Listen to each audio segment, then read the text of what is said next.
Fala, jovens, sejam bem-vindos a mais uma aula do canal Hipertrofia Integrada. Eu sou o professor Thiago Reinaldo, então hoje eu vou trazer uma aula para vocês que eu sei que ela é um pouco polêmica. Eu não quero que vocês concordem com o que eu vou falar, até porque eu não quero gurus, eu não quero discípulos, eu quero pessoas pensantes. Então eu quero que você deixe de ver a sua opinião e você passe a ter argumentos. Então o que eu vou te trazer aqui são argumentos do ponto de vista científico, por que a beta-alanina ela não é pré-treino. Então bora lá, quando a gente fala de beta-alanina, a gente pensa obviamente na suplementação. Só que a beta-alanina, olha a data aqui, de 1937, ela já era utilizada no crescimento de algumas bactérias, como a gente pode ver nesse trabalho. A beta-alanina também, ela é utilizada na produção de alguns medicamentos, como o disódio.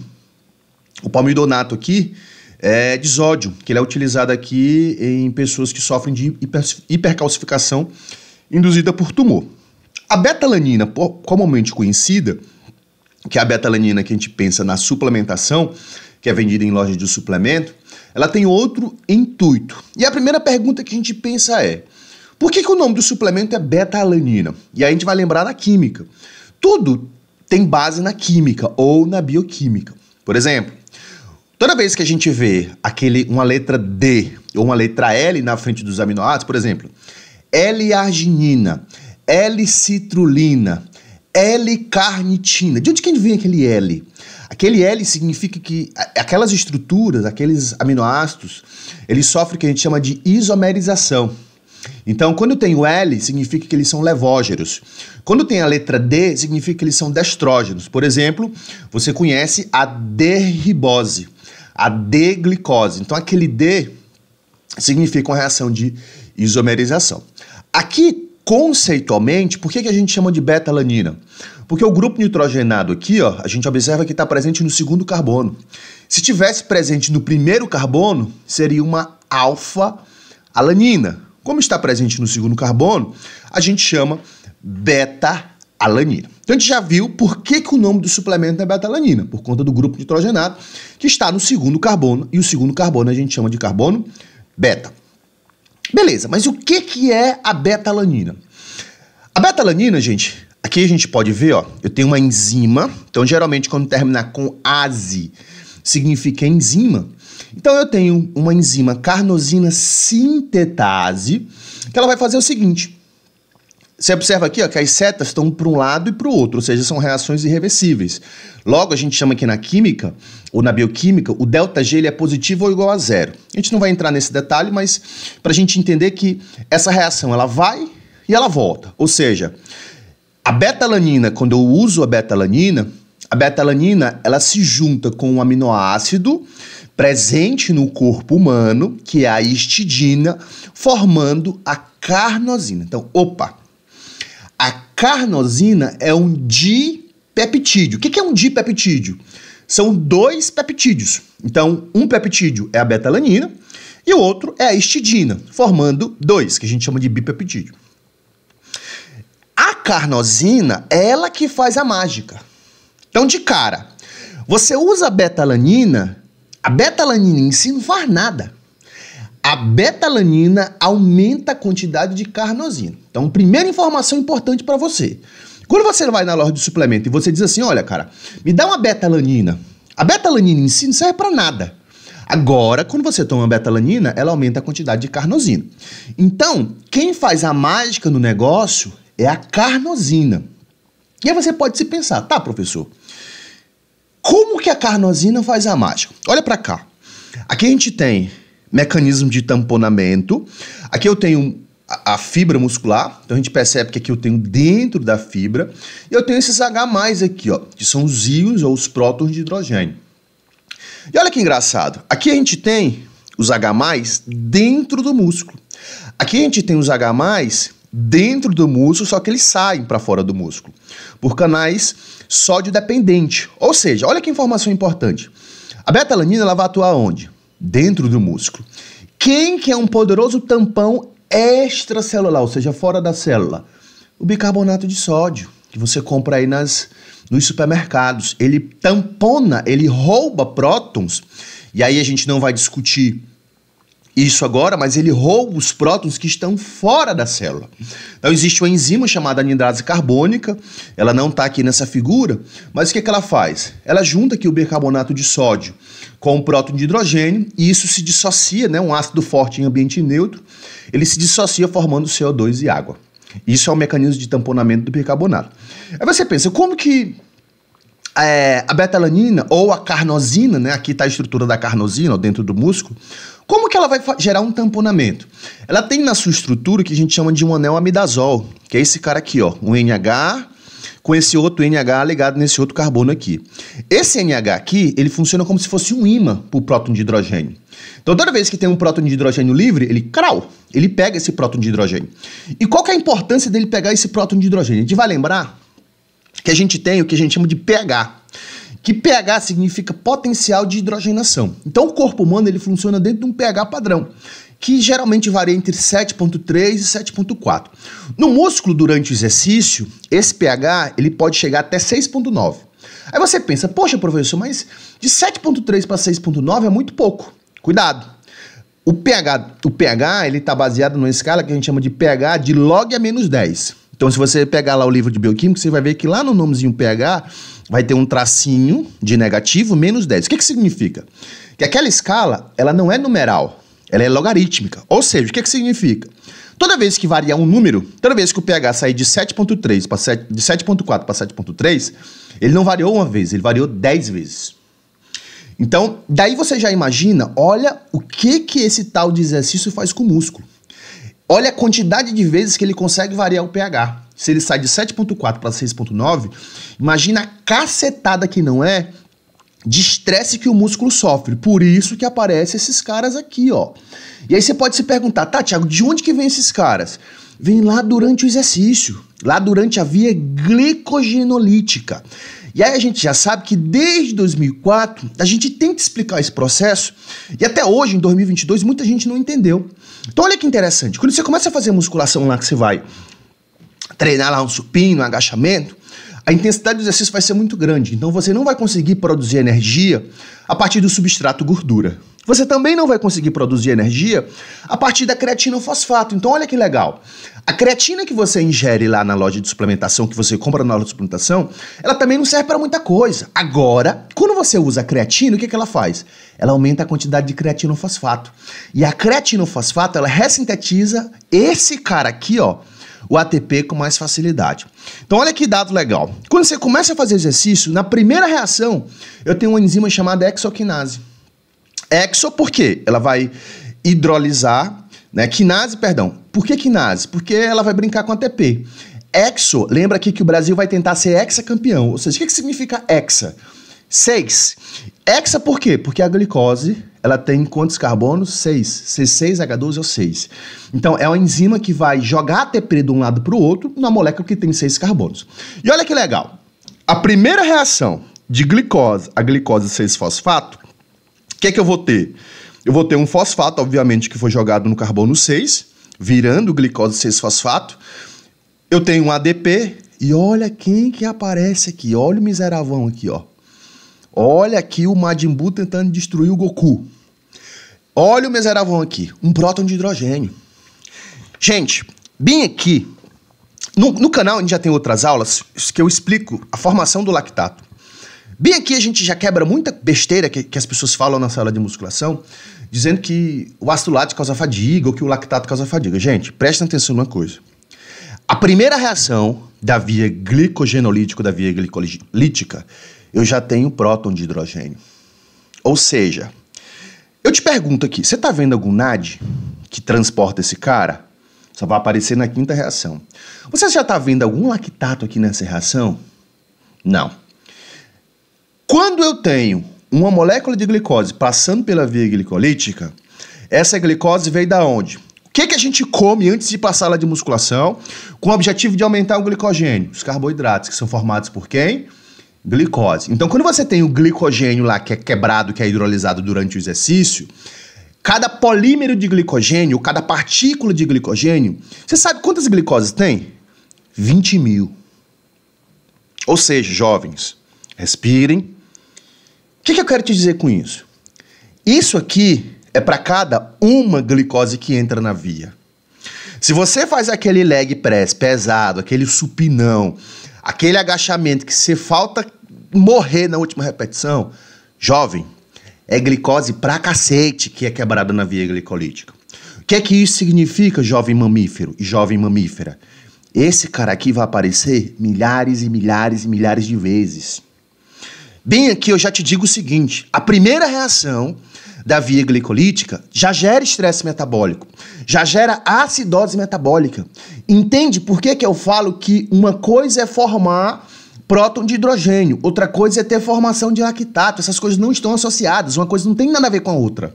Elas acontecem na mesma via.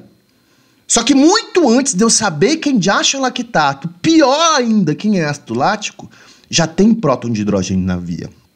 Olha a terceira reação, que essa moça aqui, ó, essa enzima aqui, ela é que controla o negócio. Então, quando eu tenho muito próton de hidrogênio na via, é como se ela ficasse cansada. Ele disse assim, ó, cara, o negócio aqui tá começando a pegar e eu não vou conseguir mandar essa via funcionar por muito tempo, eu vou cansar. Aí vem o raciocínio da betalanina. O que ela faz? Ela vem com a vassourinha varrendo esse cara aqui, ó. Ela rouba esse cara da via. Aqui a gente está na terceira reação. Olha quem é que aparece de novo. E aí eu te pergunto mais uma vez. Vocês estão vendo algum NAD, algum FAD ou lactato? Não, né? Olha quem que aparece na quinta reação, gente. Olha o miseravão aqui. NAD, nicotinamida, aqui ó, nicotinamida, adenina de nucleotídeo. Esse cara vem da vitamina do complexo B. Imagina o seguinte, esse cara é o carro da polícia e esse cara aqui é o bandido, é o próton. Então o carro da polícia, ele vai pegar o mesmo bandido que a carnosina da betalanina vai tentar pegar. Qual que é o problema? Quando esse cara, ele ganha um próton de hidrogênio aqui, ó, olha esse pretinho aqui, ele entra na molécula, ele é reduzido a NADH. Só que olha que problema, gente, ele forma um NADH mais H. Eu sempre gosto de explicar o seguinte, imagina que esse cara aqui, o NAD, ele é aquele cara com fome, guloso, que ele diz assim, cara, eu gosto muito de melancia, só que tem um problema, eu vou pegar uma melancia e eu vou comer essa melancia e eu vou me agarrar com ela aqui e não vou soltar ela. Só que, cara, que eu vou botar outra melancia debaixo do braço que eu não vou conseguir carregar. Então ele fica com a melancia aqui, ele vai comer essa melancia, ele vai se agarrar com ela e vai morrer com ela até o final, só que ele fica segurando outra melancia aqui. E essa melancia que ele segura, no meio do processo ele solta essa melancia. Ou seja, eu tenho próton sendo formado onde? Primeira reação, terceira reação e quinta reação. E lembrando que essa reação aqui, ela se quebrou ao meio. Então eu tenho, na verdade, agora, duas trioses, que são 2 glicerolderídeos 3-fosfato. Então isso está acontecendo dobrado. Entende por que o exercício de alta intensidade ele tem curta duração? Você não consegue treinar em alta intensidade por muito tempo. E aí é até engraçado que, às vezes a pessoa fala assim, professor, eu faço um treino intenso de 2 horas. Cara, deixa de ser mentiroso. Você não tem capacidade bioquímica para sustentar um treino de alta intensidade, nessa intensidade aqui, por 2 horas. Você não consegue, é humanamente impossível. Você pode reduzir a intensidade e mudar o substrato. E aí, nesse caso, não tem tanta acidose. Eu concordo contigo. Mas nessa cacetada aqui, que é um treino de musculação, por isso que não faz sentido, cara, você prescrever, o nutricionista prescrever betalanina para um cara que não treina pesado. Por quê? O treino do cara é tão fraco que não vai nem chegar a liberar esse cara aqui. O cara não chega nem a entrar em acidose. Para a gente encerrar essa conversa, olha quem que aparece aqui. Essa é a última reação. Grava essa informação na cabeça. Eu já tenho uma aula no canal só sobre isso, mas aqui eu estou tentando ser bem específico. Quando esse piruvato, ele recebe o NAD aqui, ó, quando ele entrega esse próton de hidrogênio ao piruvato, através da lactato desidrogenase, quem que ele vai formar, gente? Lactato. Preste atenção no que eu vou te falar agora. Grava isso. Olha para a figura. Quando eu formo lactato, olha o cara que estava solto aqui, ó, o próton de hidrogênio. Para onde é que ele vai? Ele vai para a estrutura do lactato. Ou seja, olha, grava bem o que eu vou te falar. O lactato, ele tem a mesma função da beta-alanina. Ele é um tamponante de prótons de hidrogênio. Então, para de falar que o diacho do lactato causa fadiga. Sendo que o coitado faz é reduzir a acidose. Imagina o seguinte, imagina que aconteceu um crime Alguém foi morto, a polícia chega, tem uma pessoa passando, coitado. Lá na hora, a pessoa é curiosa, ela para pra olhar, olha o defunto lá no chão, quando chega lá, quem que é o curioso? O lactato. O que a polícia vai fazer? Cara, você é o culpado. É isso que muita gente faz. A pessoa diz que o lactato é o culpado, por quê? No passado, quem que a gente conseguia mensurar? O que estava no sangue. A gente não conseguia entender o que acontecia. Aí você pode estar se perguntando, cara, o que isso tem a ver com betalanina? Tudo. Tudo, porque você só usa betalanina para tamponar os prótons. E eu tô te dizendo que o lactato faz a mesma função. Então, na verdade, diga o seguinte, o lactato ele reduz a acidose, ele não aumenta. E veja que nessa história aqui eu não tô nem falando de ácido lático, não existe nem ácido lático no músculo. Ele é formado? É. Ele circula no corpo? Não. Então não fale a besteira que lactato causa fadiga e o pior, que ácido lático causa fadiga ou cansaço muscular. Aí você pode se perguntar, Tiago, você fez essa introdução toda, falou essa besteira toda de bioquímica, beleza. Se o negócio, o segredo todo, tá na carnosina, por que você não suplementa a carnosina em vez de betalanina? E essa é a pergunta de R$1 milhão. Essa é a pergunta que muita gente já se fez há muito tempo. Só que eu vou te dizer o seguinte, pequeno gafanhoto, ou pequena gafanhota. A gente tem enzimas chamadas carnosinases. Então lembra, você toma betalanina para se juntar com a histidina e formar a carnosina. Só que qual que é o problema? A carnosina, ela tem uma alta quantidade de enzimas carnosinases, adivinha onde, gente? No trato gastrointestinal. Então olha que tragédia. Se você tomar diretamente a carnosina, sabe o que acontece? Nada. Ela vai ser degradada toda no trato gastrointestinal. Aonde que eu não tenho carnosinases? No músculo. Isso é fantástico.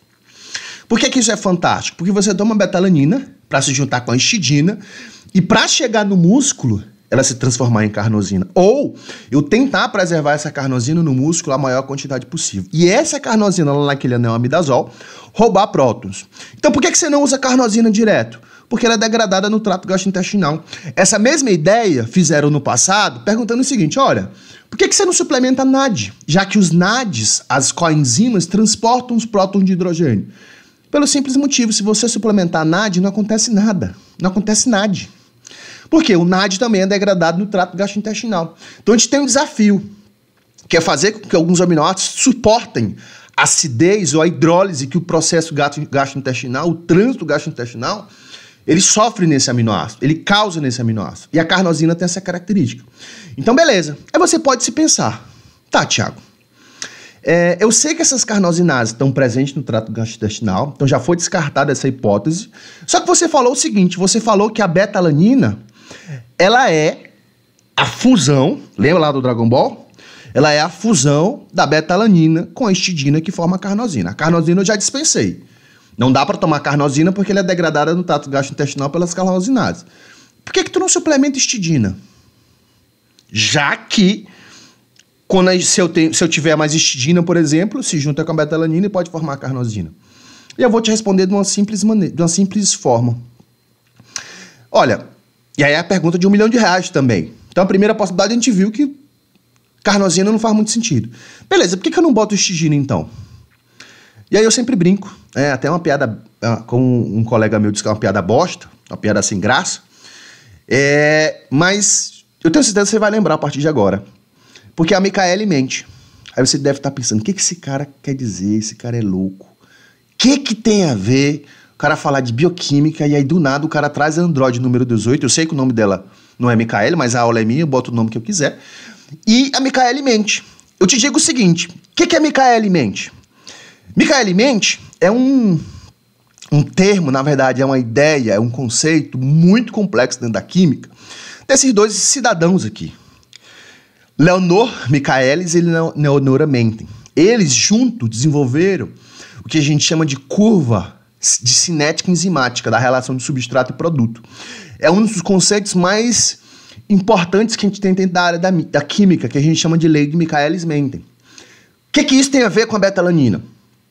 O Km, que é esse valor aqui, ó, da histidina no corpo humano é um valor altamente favorável, ou seja, a betalanina é a limitante da síntese de carnosina e não a histidina, por conta do valor de Km proposto pela lei de Michaelis-Menten. Então, se eu fosse te explicar a lei de Michaelis-Menten, você não ia lembrar. Agora, se eu te disser que é a Michaelis-Menten, dá para você lembrar. Então, resumindo, o que isso quer dizer? A gente tem histidina em abundância no corpo humano. O valor do Km enzimático da histidina é altamente favorável à sua síntese. Ou seja, o nosso problema nunca foi a histidina. É tão tal que a gente tem alguns percussores da histidina que é a histamina. Quando a gente tem uma picada de abelha, por exemplo, de qualquer outro bicho, na mesma hora fica vermelho. Aquilo é a histamina que fica no local. Ou seja, a gente tem histamina e histidina em abundância. Então o problema está onde? Está no diacho da beta-alanina. E aí, beleza. A gente viu agora que o problema é a beta-alanina, por conta do Km. Histidina não faz sentido suplementar, porque o valor de Km é altamente favorável no corpo humano. Se eu suplementar a carnosina, essa carnosina ela é degradada pelas carnosinases no trato gastrointestinal. E aí, você falou no início da aula que a beta-alanina não é pré-treino. Até agora eu não entendi. Gente, olha esse posicionamento de 2015, já tem um certo tempo, que ele diz o seguinte, olha, a suplementação de beta-alanina com o objetivo ou a justificativa de aumentar a carnosina se dá entre 4 a 6 semanas de uso. Ou seja, para você ter aquele efeito tamponante e reduzir todos aqueles efeitos crônicos da acidose produzida ou da acidez produzida pela liberação de prótons e possivelmente um sítio, que seria um sítio de ataque para fadiga. Então aqueles prótons, quando eles estão livres, eles vão gerar fadiga em vários locais. Sistema nervoso central, placa motora, junção neuromuscular, canal de cálcio, vão inibir a fosfofrutoquinase, que vai bloquear a via glicolítica. Então a carnosina, ela tampou naqueles caras. Só que quando que isso começa a acontecer, gente? Entre 4 a 6 semanas. Aqui é a justificativa por que a beta-alanina não é pré-treino. Você começa a tomar a beta-alanina para ela se juntar com a histidina e formar a carnosina. A carnosina tem o neobedazol que rouba prótons.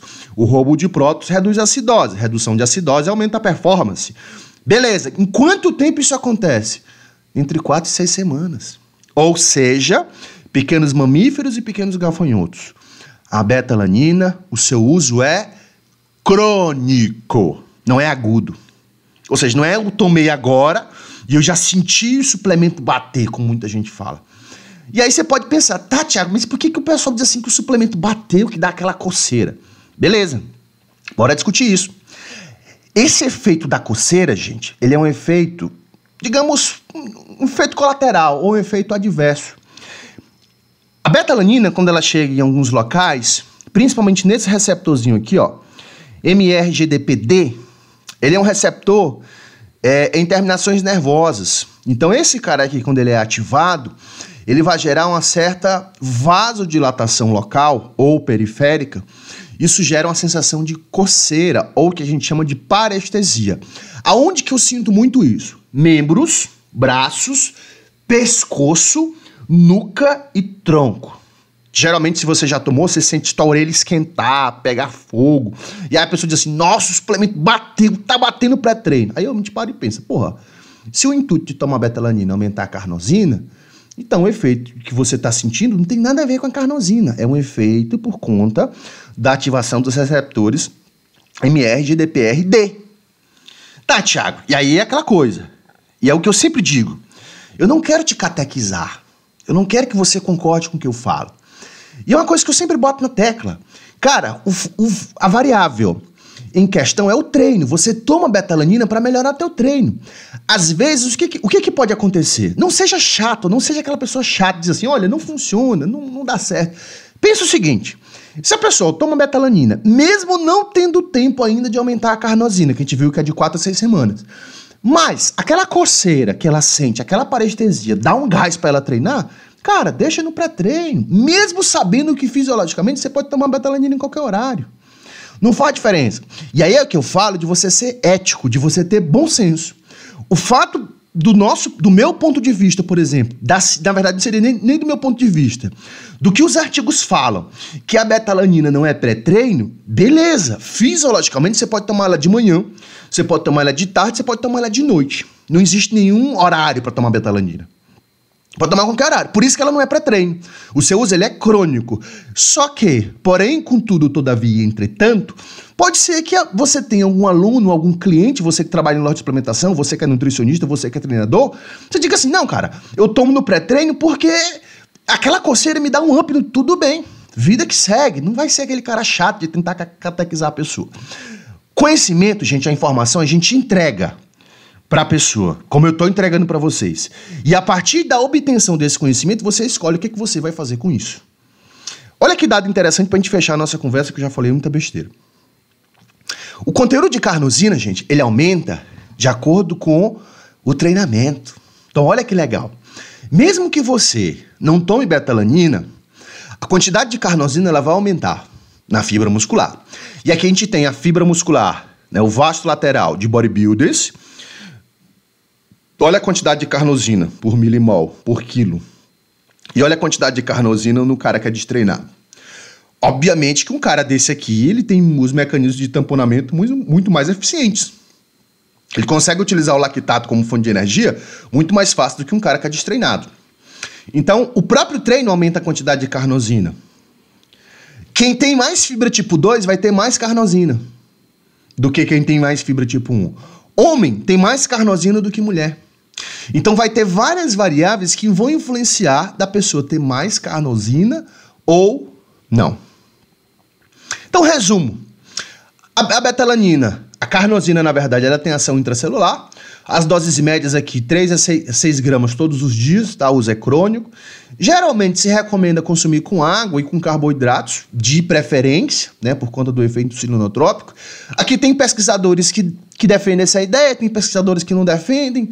Tem gente, né, tem alguns posicionamentos na ciência que dizem assim, olha, cara, se você consumir com carboidrato ou não, alguns aminoácidos na betalanina, eles têm um leve poder insulinotrópico, isso é verdade. Só que, particularmente, agora não é o meu argumento, é a minha opinião, eu acho que faz mais sentido você suplementar com carboidrato. O horário não importa, tá? Então, se você quiser consumir com carboidrato ou sem carboidrato também, mas eu acho mais interessante consumir com carboidrato. O horário não importa, a suplementação é crônica, ou seja, se você tomar hoje, agora, o teu treino de tarde não melhora, a não ser que seja um efeito placebo, existe uma resposta individual muito grande, ou seja, tem gente que vai ser muito responsiva à betalanina, por inúmeras variáveis, tem pessoas que não. Existe o efeito tamponante, então o roubo de prótons, que a gente já discutiu, e treinos com alta intensidade. Gente, se essa aula te ajudou de alguma forma, comenta aí o que você achou da aula, manda essa aula para alguém, eu espero ter te ajudado de alguma forma. Um grande abraço e não esquece nunca, só os livros salvam. Valeu!